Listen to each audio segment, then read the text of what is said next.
Good morning, good afternoon, and welcome. I'm Ellie Kemeter with Foley and Lardner, and I'm pleased to welcome you to today's NDI Checkpoint web conference. In this program, we address the 2014 proxy season wrap-up. I'd like to take a moment to introduce our program speakers for today. First, we have Josh Agin. Josh is a senior counsel with Foley and Lardner and focuses his practice on assisting public and private companies in the areas of executive compensation, employee benefits, corporate transactions, and security law compliance. Second, we have Rick Grubau. Rick is a Senior Vice President of D.F. King. Rick primarily advises corporations and shareholders involved in complex shareholder transactions, specializing in corporate control situations such as proxy contests, mergers, and unsolicited tender offers. Next, we have Jason Hilley. Jason is a Senior Counsel with Foley and Lardner.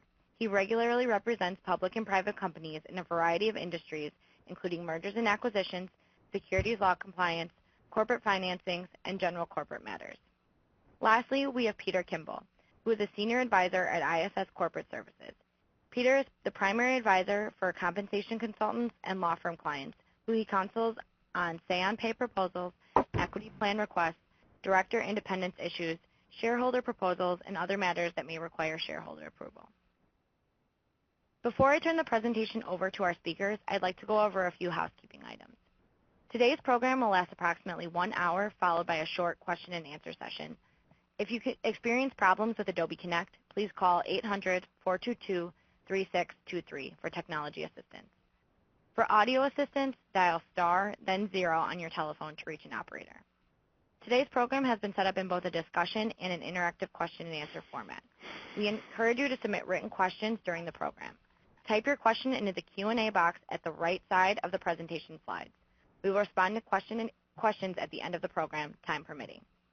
To ensure you get the most out of today's presentation, we encourage all participants to maximize the PowerPoint to full screen usage. You can do so by clicking the full screen button located above the slides. The PowerPoint presentation will be available on our website at foley.com later this week, or simply click the Download Files button along the right side of your screen to get a copy of the slides today. As a reminder, today's program is being recorded and will also be available on Foley's website later this week. Foley will apply for CLE credit after the web conference. If you did not supply your CLE information upon registration, please send an email to Ellie Kemeter at ekemmeter@foley.com. To be eligible for CLE, you will need to log into the Adobe Connect session and answer a polling question during the program. As a final note, those seeking Kansas, New York, and New Jersey CLE credit are required to complete the attorney affirmation form in addition to the polling question that will appear during the program. A 4-digit code will be announced during the presentation. Please email the form to Ellie Kemeter at ekemmeter@foley.com immediately following the program. And now I'd like to turn the presentation over to our speakers. Thanks, Ellie. This is Josh Agin. As Ellie mentioned, I'm a senior counsel at Foley and Lardner. And I'd like to welcome everyone to today's webinar, the 2014 proxy season wrap-up. We've got a lot of material to cover. We want to first do kind of a quick review of or post-mortem of the 2014 proxy season. And then we're going to talk a little bit about shareholder engagement, because that part of the calendar is just ramping up here. And then we'll move on to talk about what we might expect for the proxy season that's coming up in 2015. The first topic we want to talk about is management SayonPay, just to kind of set the stage for what things look like at the beginning of the 2014 proxy statement, just to remind everyone. We were looking at a proxy season that was going to have the highest number of companies having SayonPay votes since the advent of the rules in 2011, and that was because companies, when we first had the SayonPay votes in 2011, we also had a SayonPay frequency vote, where shareholders decided whether they wanted to have SayonPay done on an annual, biennial, or triennial basis. And so the companies, a substantial minority of companies that went with the triennial schedule were coming up again for SayonPay in 2014. And also the smaller reporting companies that were phased into the SayonPay rules and didn't have their first ones until 2013 were also having their second votes in 2014. So the thought was that one of the challenges that might be presented with SayonPay in 2014 would be getting the attention of the big institutional investors or ISS or the other proxy advisors in terms of engaging on SayonPay because there were going to be so many votes happening that they would be monitoring and responding to. The other kind of change going into 2014 that was different from previous years was just a kind of relatively modest change in ISS's policy in the way it evaluates SayonPay. One of the metrics that they use, and Peter's going to talk a little bit more about this in a second, is looking at the relative degree of alignment of CEO pay. And in 2013, ISS was they would look at both 1-year and 3-year relative degree of alignment, and that's alignment between the pay and the performance of the company.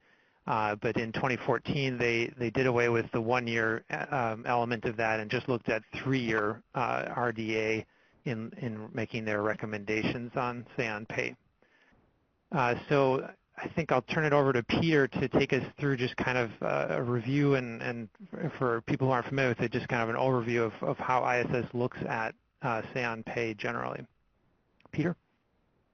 Thank you, Josh, and thank you for having me on this webinar. It was an interesting season in many ways, and we're going to be discussing a lot of the new and emerging trends that we saw this year before we turn to what we think is going to happen in 2015. So it's nice to be on this call.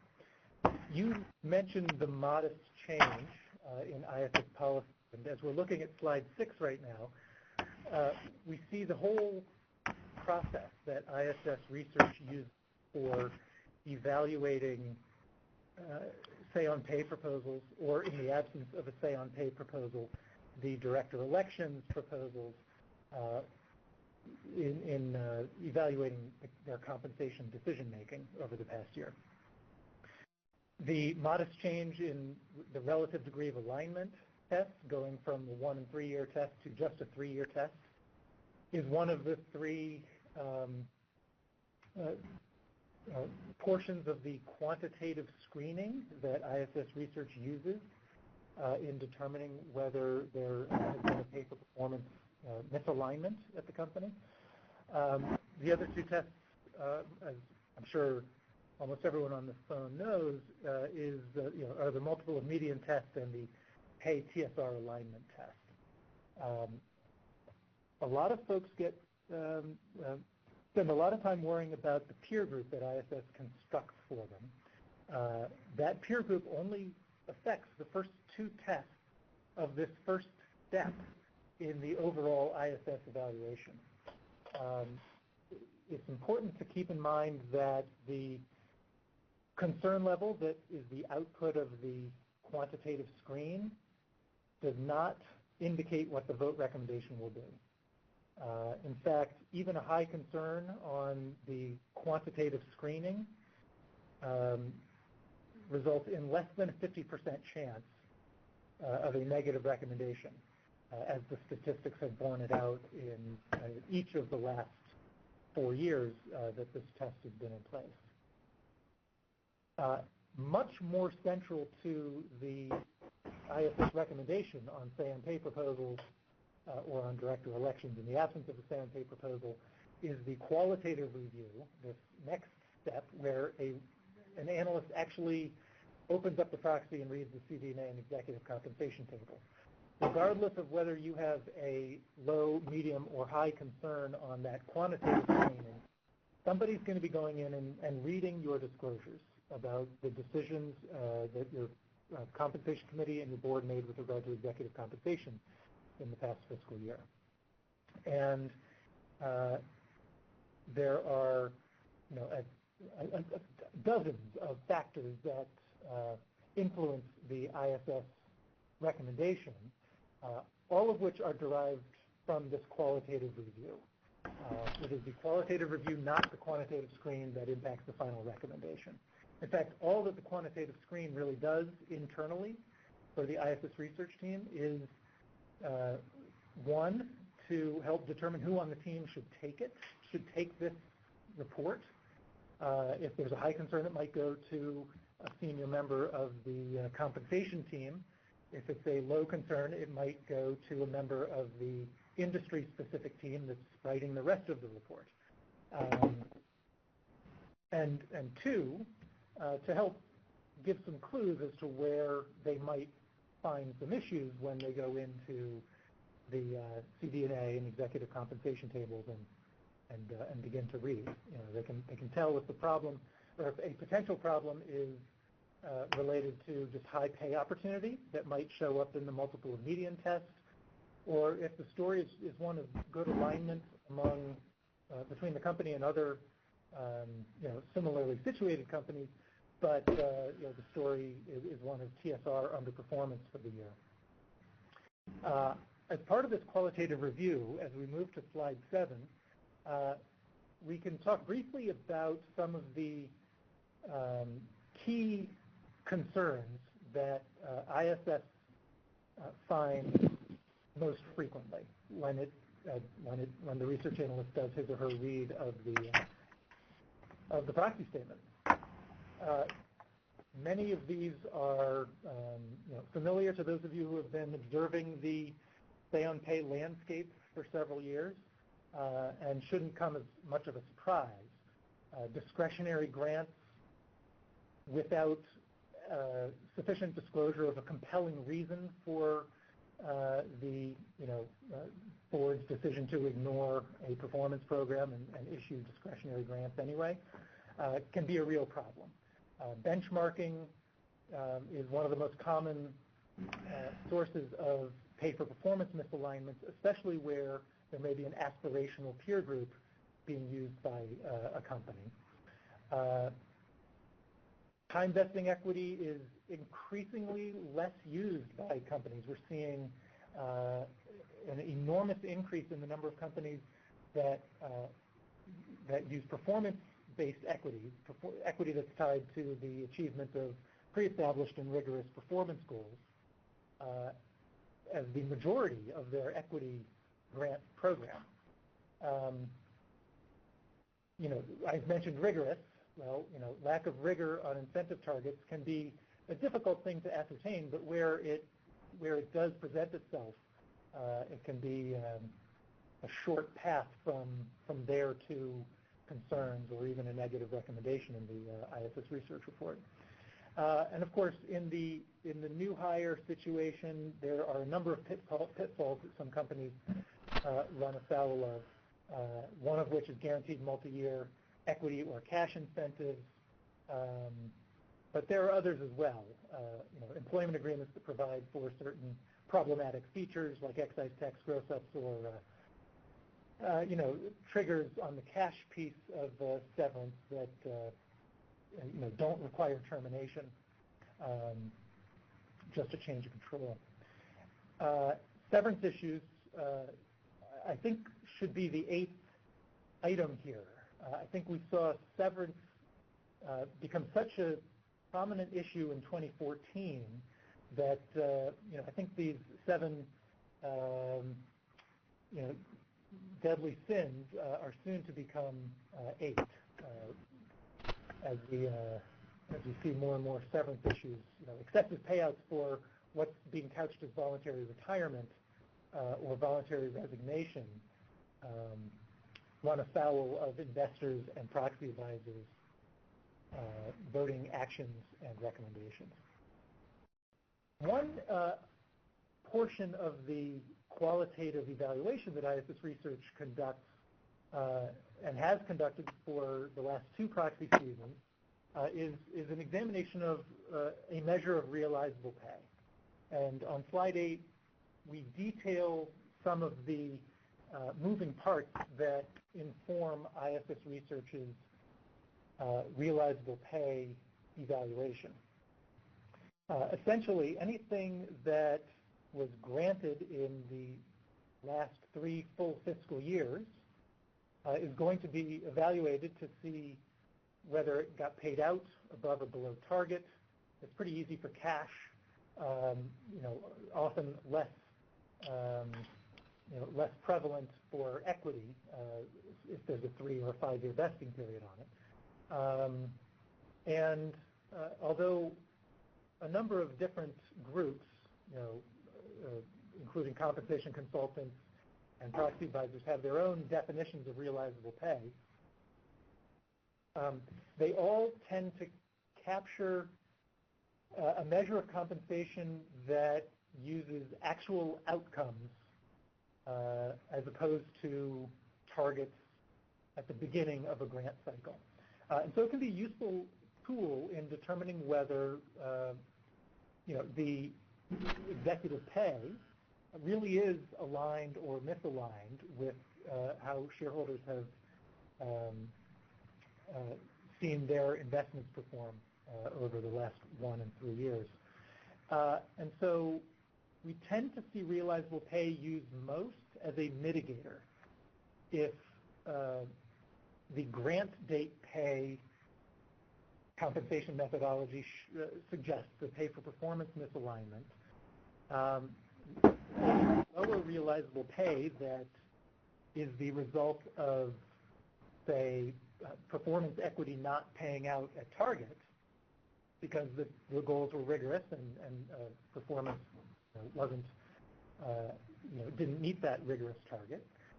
That's a positive factor in the NSOP evaluation, and so that's how it tends to get used most often. Occasionally, you'll see a company like I believe Corning in 2013 that where realizable pay was far higher than grant date pay, and it was a contributing factor to a SayonPay recommendation that was against management's recommendation. But it's the exception rather than the norm. So that's a little bit on how ISS research uses, its qualitative review to come up with its recommendations. So moving away from what ISS did to how shareholders voted and how proxy season actually went,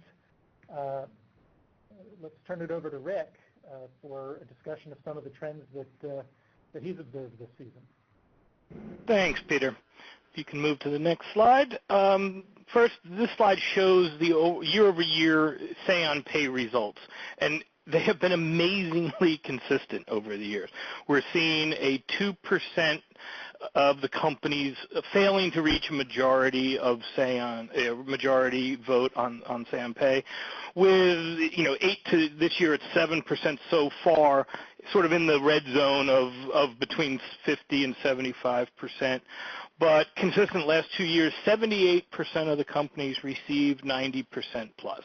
So what that shows is this, look, it's working. It's only isolating the handful of outliers, but it is important for companies never to get complacent on this issue and fall into a false sense of security because just because, and we hear it all the time and time again, of, hey, we've gotten 95% for the last 4 years, we don't have anything to worry about with SayonPay, and that is never the right approach to it. It's every year it's looked at individually, and what you got last year really does not give you any reason to sleep well at night. So, yeah, particularly if you have a big change in a negative change in your TSR, right? That can really affect the way people choose to vote on your SayonPay.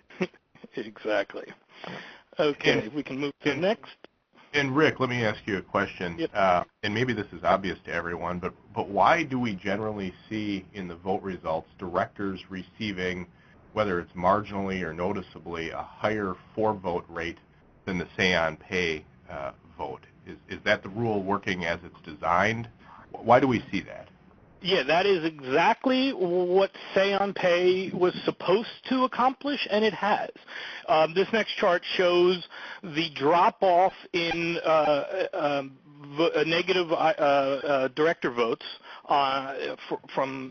recommended by ISS year over year. And if you look at the top year, 2009, when there was a significant amount, that was the year the tax gross-up policy sort of caught a lot of people off guard, and they have the withholds have consistently dropped off. Companies start receiving higher director withhold votes from some investors that vote both against the comp members and against SayonPay, but the majority of the investors just use SayonPay as sort of the first bullet. There's always next year. All right, if you can move to the next. Okay, what this chart shows is year-over-year change, okay, and it shows that those companies that received negative less than 50% support last year increased their vote by 39%. So say a negative SayonPay vote, if you or even if you fail, or if you're in that 50 to 75%, it is not a perpetual doghouse. You can get yourself out of it with some significant changes rapidly, and the investors will embrace the changes that you've made, and you can get you can be back in the 90s in no time. Okay, next slide there. Okay, now I'm going to talk about the shareholder proposals, top 10 shareholder proposals we saw for this year. What's important, even if you're a company that's never received shareholder proposals and you don't think you ever will, it's very important to understand what is on the minds of the proponents of these shareholder proposals, and these are the topics that the institutional investors are focused on every year, and so you need to sort of understand sort of where their head's at.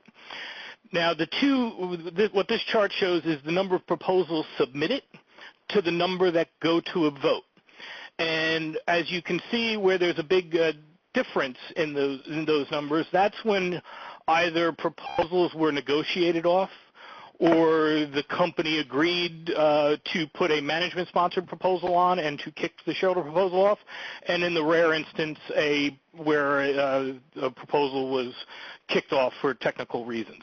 But it's important to show where so all these proposals, some are less negotiable than others, but it's always important to see that when, if you were to receive a shareholder proposal, the first thing to do is see whether or not you can negotiate it off. Okay, if you can move to the next one. Rick, this is Jason Hilly. Let me ask you a question maybe before you go into the proposals. Let's say I've gotten one of the shareholder proposals, the declassification of the board, the majority voting, one where it's pretty likely I'm not going to be able to go out to the shareholders and solicit my way into defeating the proposal. I've taken a look at 14A8. I don't have a technical rule-based reason to exclude the proposal.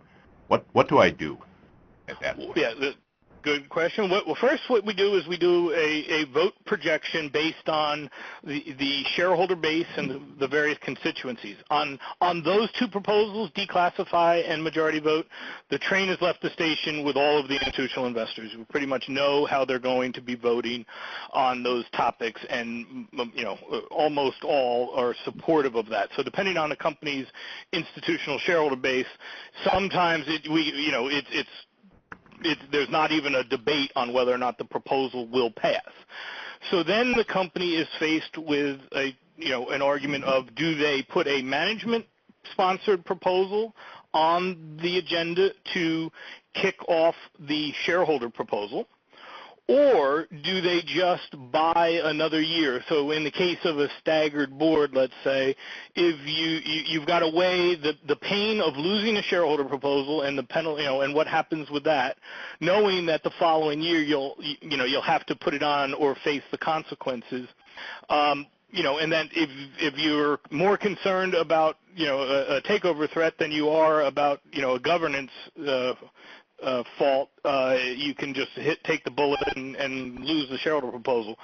But most companies, what they'll do is, knowing that it's certain defeat will ultimately just put a management proposal up and let that, and kick off the shareholder proposal. Okay. So the majority answer there is come up with something you can live with in either of those realms. Put that to the shareholders for a vote. That's kind of what you're saying. Exactly, but and with the staggered, you can phase in the staggered, the de-stagger over a couple of years, so it's probably the least pain. Mm-hmm. So to the top shareholder proposals, the number one shareholder proposal this year, and we're basing the ranking here on the number submitted, not the number that go to a vote, is the report on political contributions and lobbying. This has been a hot debate for the last few years. Although it doesn't pass at most companies, I think it's 3 companies that it passed. We are seeing more and more pushback from the institutional investors on this, and so it is taking companies a great time to talking to their institutional investors on getting them comfortable with their internal policies and their rigor of their oversight of it.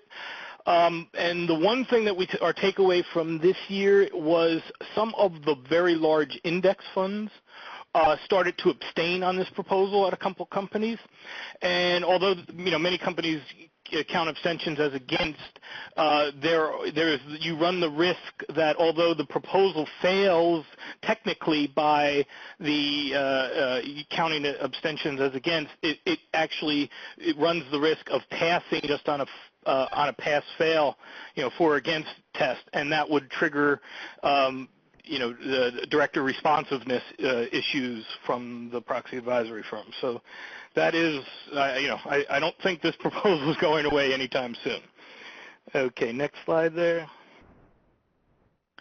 Next is the independent board chair. This got obviously a lot of play with Jamie Dimon 2 years ago. This one obviously hits home the most for the companies.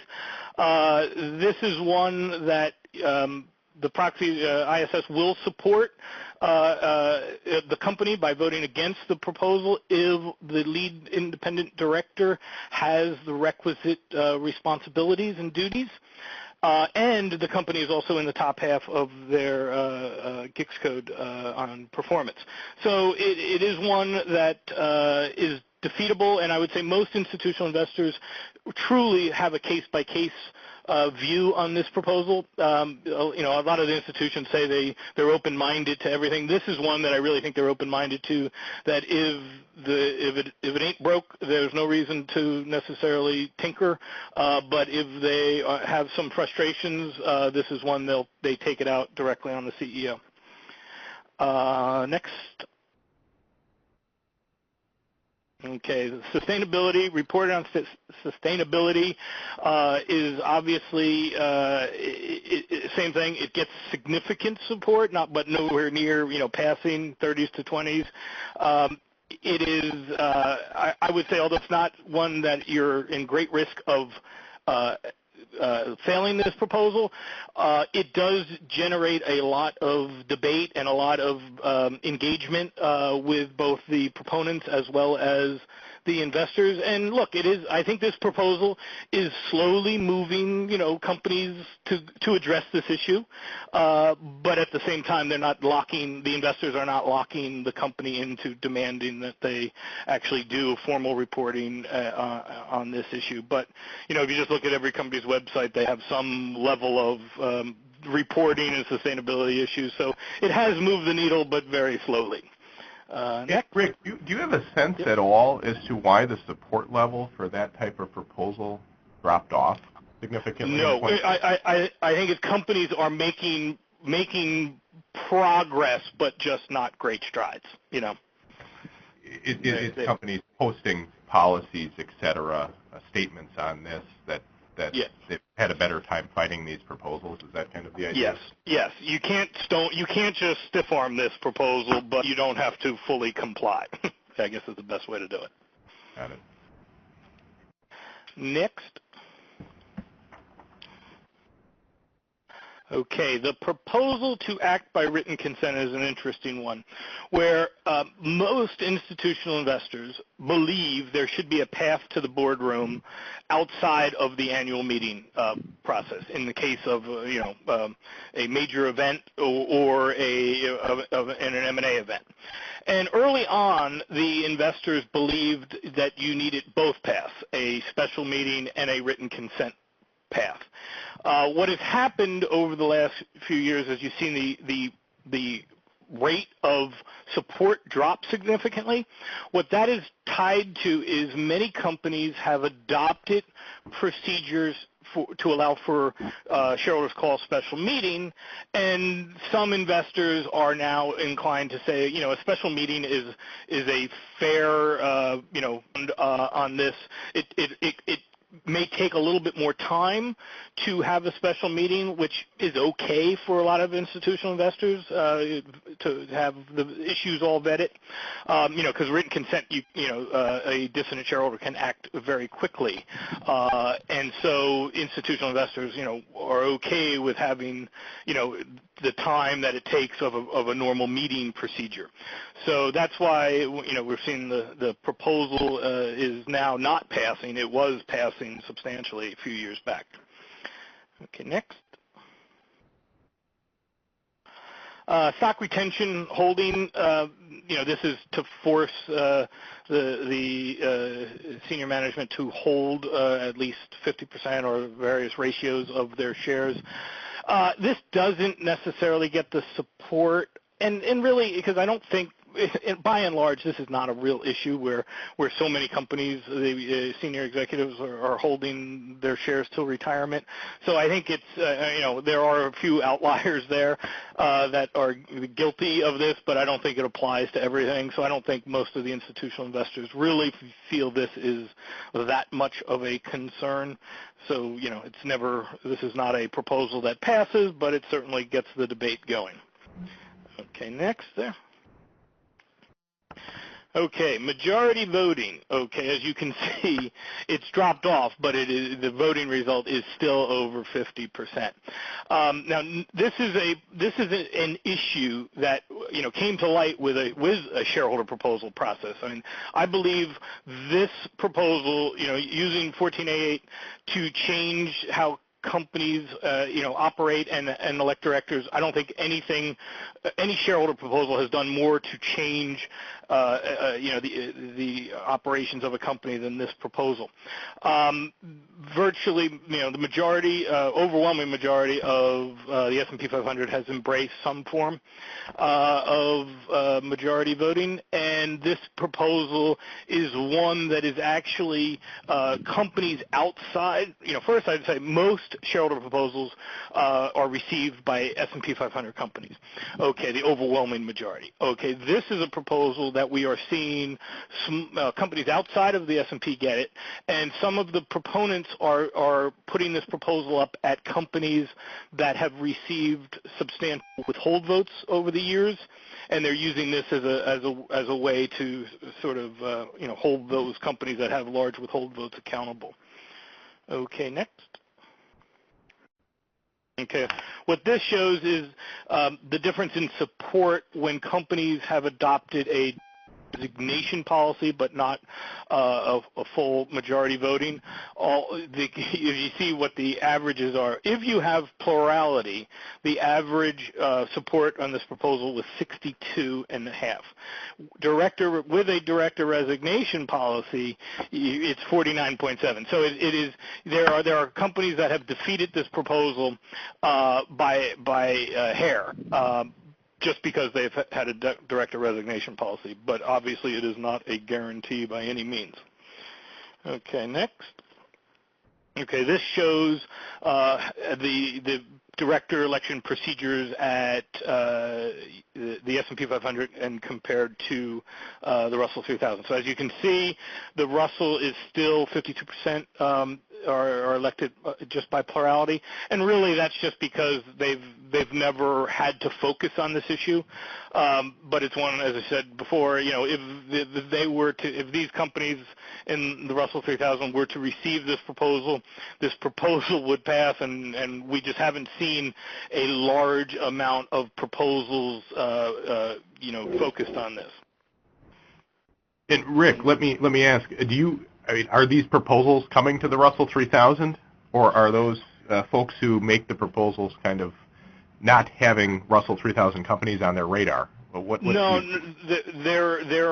have been a few, but it's just a handful, and they are the ones that, if you look, the ones that got the majority vote proposal usually got a 20-30% withhold vote the year before, but you can count them on one hand. So there's not any proponents yet really doing a mass scale target of this group yet.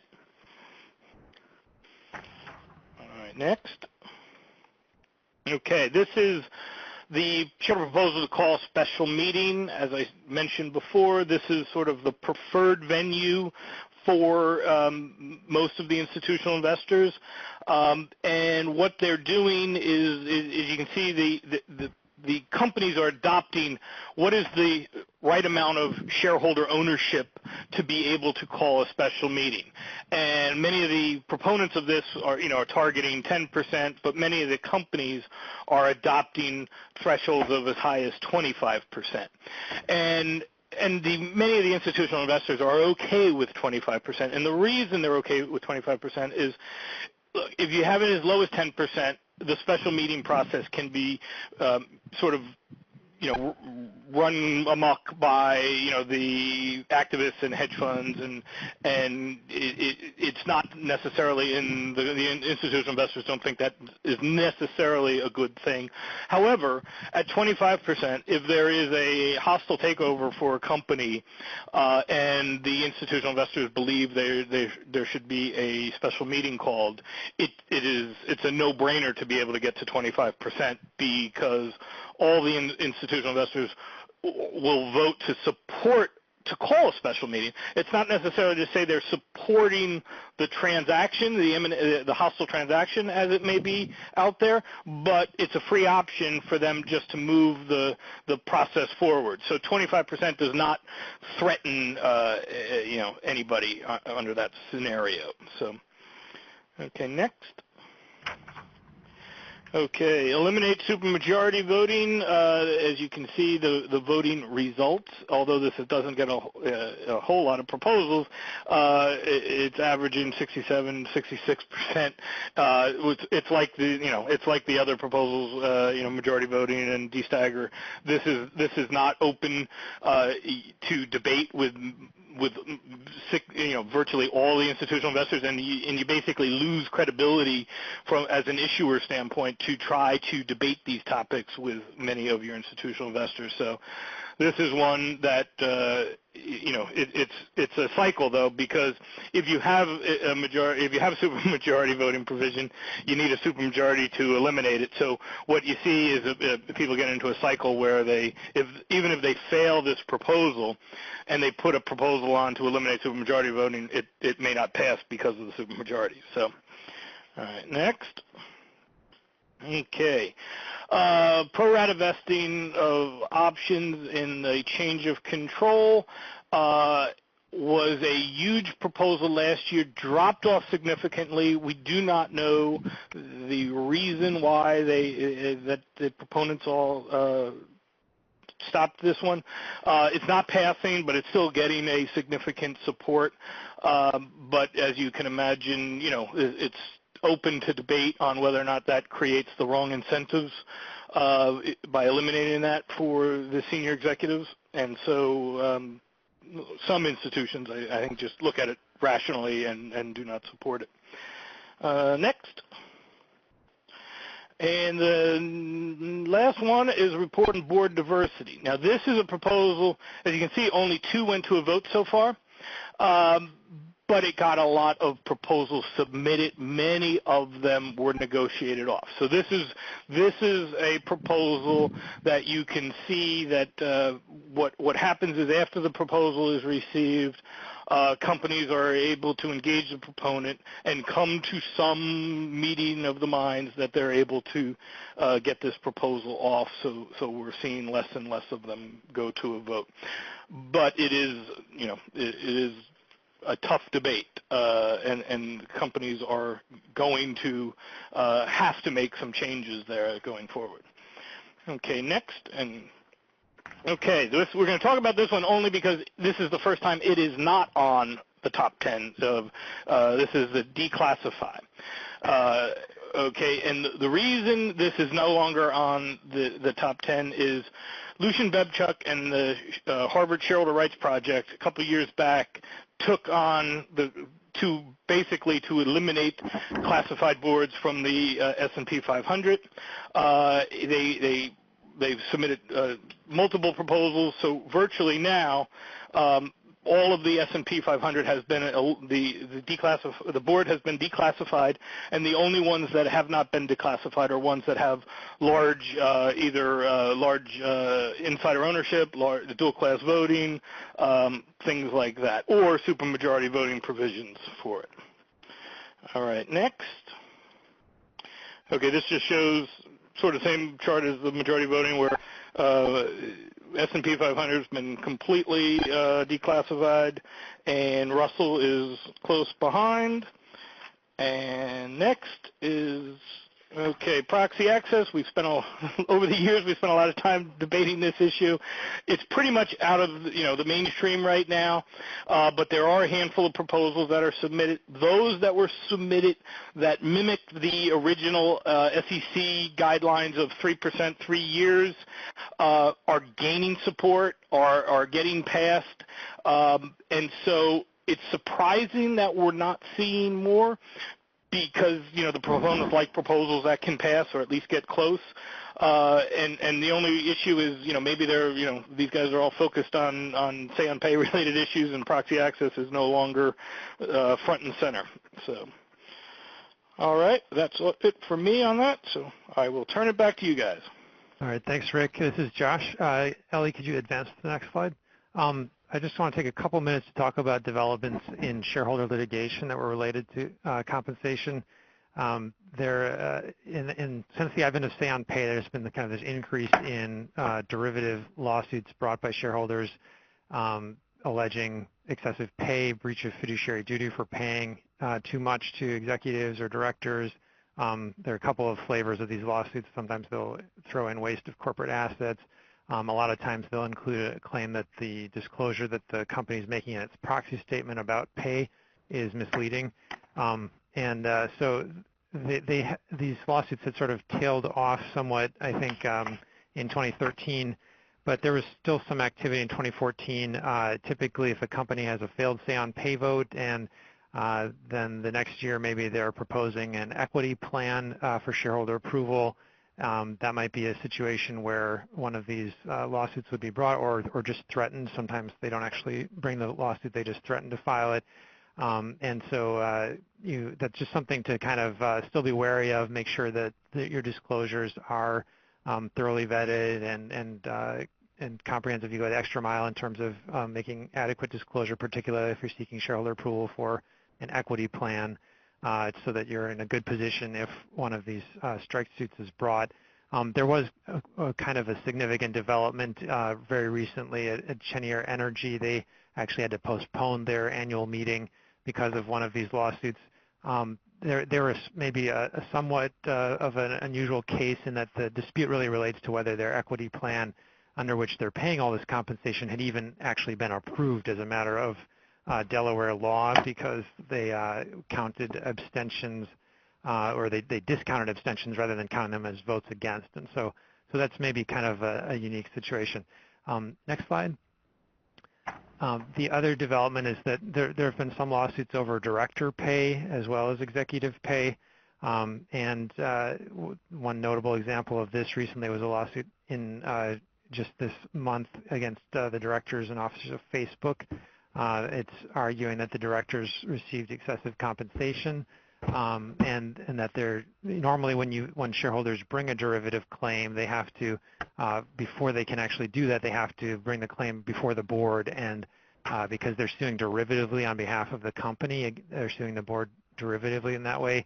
They have to give the company the first opportunity to file a lawsuit itself, but that requirement is excused if the directors are considered interested in the transaction. And so the allegation in this lawsuit is that they didn't have to go through that demand procedure because the allegations relate to excessive director compensation, and the directors are, of course, interested in their own compensation.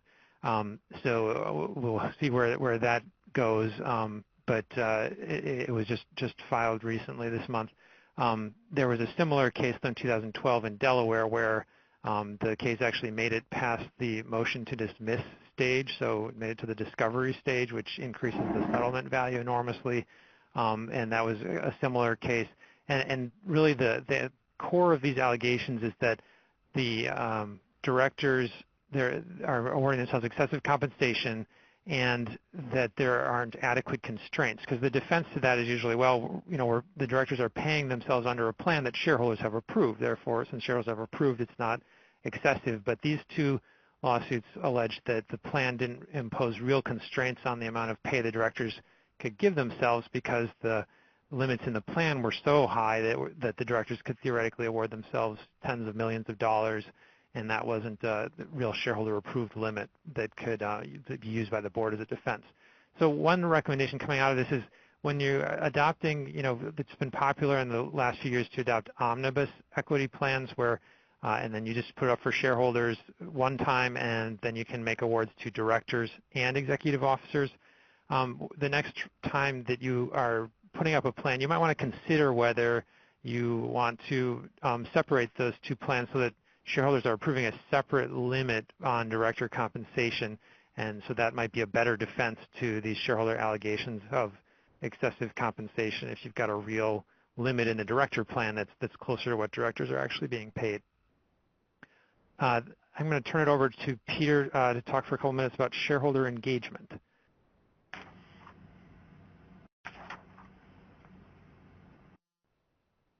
Peter? That's right. It's shareholder engagement season, and so that means that a number of you will be on the phone and meeting in person with dozens of your shareholders. We have seen an enormous increase in the number of companies that are actually doing engagement and actually doing a lot of them. What you see here on slide 30 is the proportion of companies that held at least 10 shareholder engagements during a year, and now we see more than half of all companies engaging with shareholders on a consistent basis. And this number doesn't quite capture the companies that do outreach but maybe just don't reach of their biggest shareholders. We're seeing 80% of companies doing some form of shareholder outreach. This goes well beyond companies with problems trying to, lobby or, take advice on what the causes of poor vote outcomes were. It goes to a continuing discussion of what the company is doing for shareholders, and often it can serve as a sounding board for compensation actions and governance decisions that the company is contemplating or will have coming up, so that it can be, so the company can get ahead of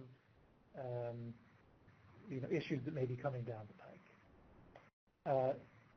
When we turn to slide 31, we'll see a typical engagement time frame.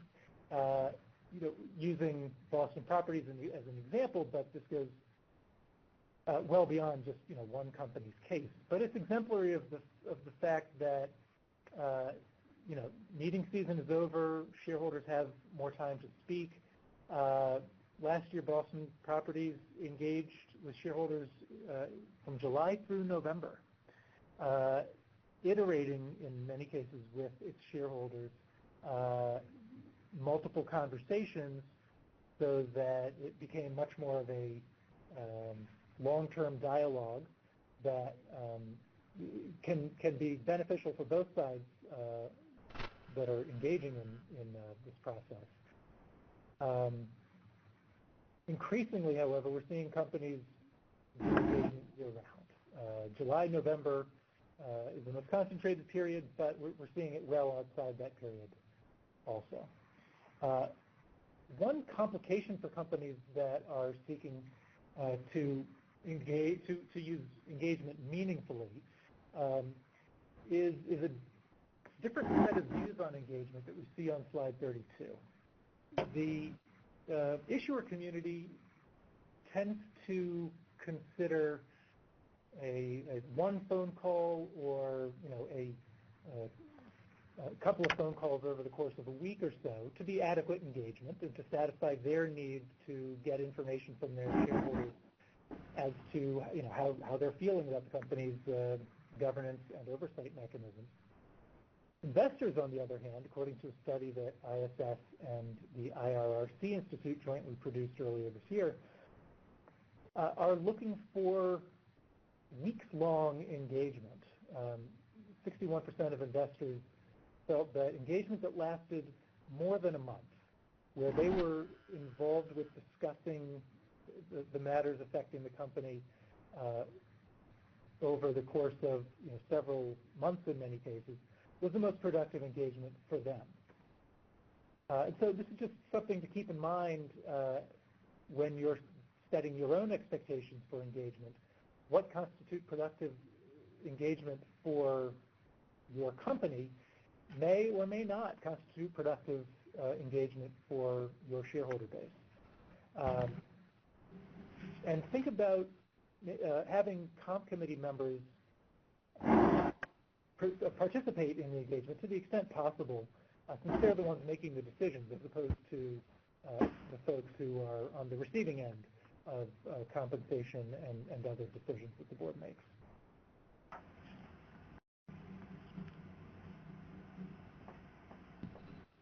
So at this time, I'm going to read the CLE code for this program. So if you're in need of CLE credit today, please enter this 4-digit code into the poll question on the screen after it's announced. The code is L6BU. Again, that is the letter L as in Larry, the number 6, the letter B as in boy, and the letter U as in union. L6BU. If you are seeking CLE credit for this session, please complete the polling question by entering the code that was just announced. The polling question will remain open briefly. For those seeking Kansas, New York, and New Jersey CLE credit, in addition to the polling question, you will need to complete the attorney affirmation form and return it immediately following the program. A copy of the form can be found in the files pod to the right of the presentation slides.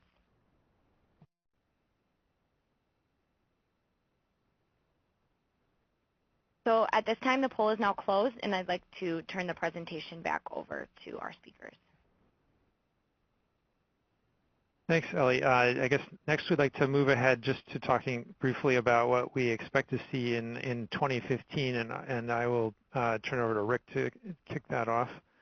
Okay, I'll knock this off real quickly. I know we're getting close here.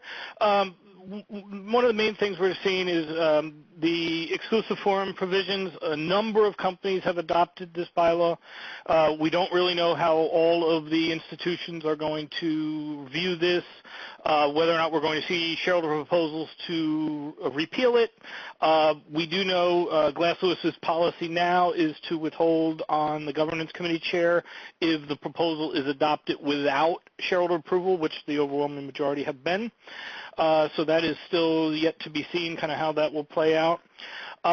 Debate over third-party director compensation. This was a bylaw a number of companies put in focused on trying to limit the ability for dissidents to enter into different pay structures with dissident candidates for boards, and that kind of backfired, and many of the companies that adopted this bylaw have backed away from it now.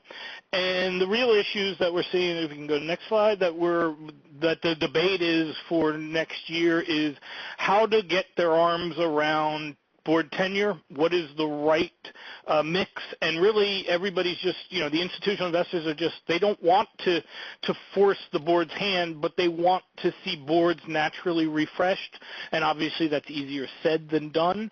And so obviously there is a lot of debate going on right now to see if there's ways that they can come up with some sort of penalty box for companies that just have a significant tenured board. We've just heard that time and time again this year, and it's always been a topic, but I think it's bubbling to the surface that's going to be addressed next year. And the next is really board diversity is a topic that is going to be addressed more and more, and I think that shareholder proposal, which you saw, many of them negotiated off. I would expect to see a significant amount next year, with many companies having to address that issue. And that's it for me. Just very quickly here, a status update on Dodd-Frank. I see that we have 1 minute left. Comp committee independence rules are in place. Your charters have been revised. One item that may or may not be on your list if you are a NASDAQ company is within 30 days after the end of your 2014 meeting, or October 31st, 2014, whichever is later, you need to certify, if you're a NASDAQ company, to the NASDAQ that you've met the new comp committee independence requirements. One other item worth noting, the SEC informally has indicated that the SEC expects to adopt the final pay ratio rules sometime this year. Those rules would likely apply to the 2016 proxy statement. Something to keep an eye on. Just one point rather than rolling through the rules that I think is interesting given our time here, is that when you are going out to your foreign subsidiaries, whether that's statistical sampling or if you're getting everyone's information, one thing to keep in mind is that many foreign countries have privacy rules, regulations, laws that are more stringent than they are in the United States with respect to gathering and disclosing, potentially even on an aggregated level, employee compensation material publicly. Just something to keep in mind as we go through that process, just kind of a flavor point rather than walking through the rules, given that we're kind of out of time here. And I think with that, I will pitch this over to Q&A. So since we're just about out of time, if you did submit a question into our Q&A portal, we will follow up with you individually after the program to make sure that we do answer those questions for you. So we invite you to contact any of today's speakers if you have additional questions or would like more information on their particular topics. And remember to mark your calendars for the next 2014 NDI checkpoint session scheduled for August 20th and December 3rd. And please remember to save the date for our 2014 NDI Executive Exchange, which will take place on Thursday, November 6th in Chicago. So this wraps up our web conference today. Just as a reminder, today's program is being recorded and will be available on Foley's website in the next few days. If you have questions regarding CLE for this program, please contact Ellie Kemeter at EKEMMETER@Foley.com. Please take a minute or two to give us your feedback about the presentation today using the link on your screen. It's important for us to know your thoughts and help to shape our programs going forward. Thank you again for your participation. This concludes today's conference. We do appreciate your participation.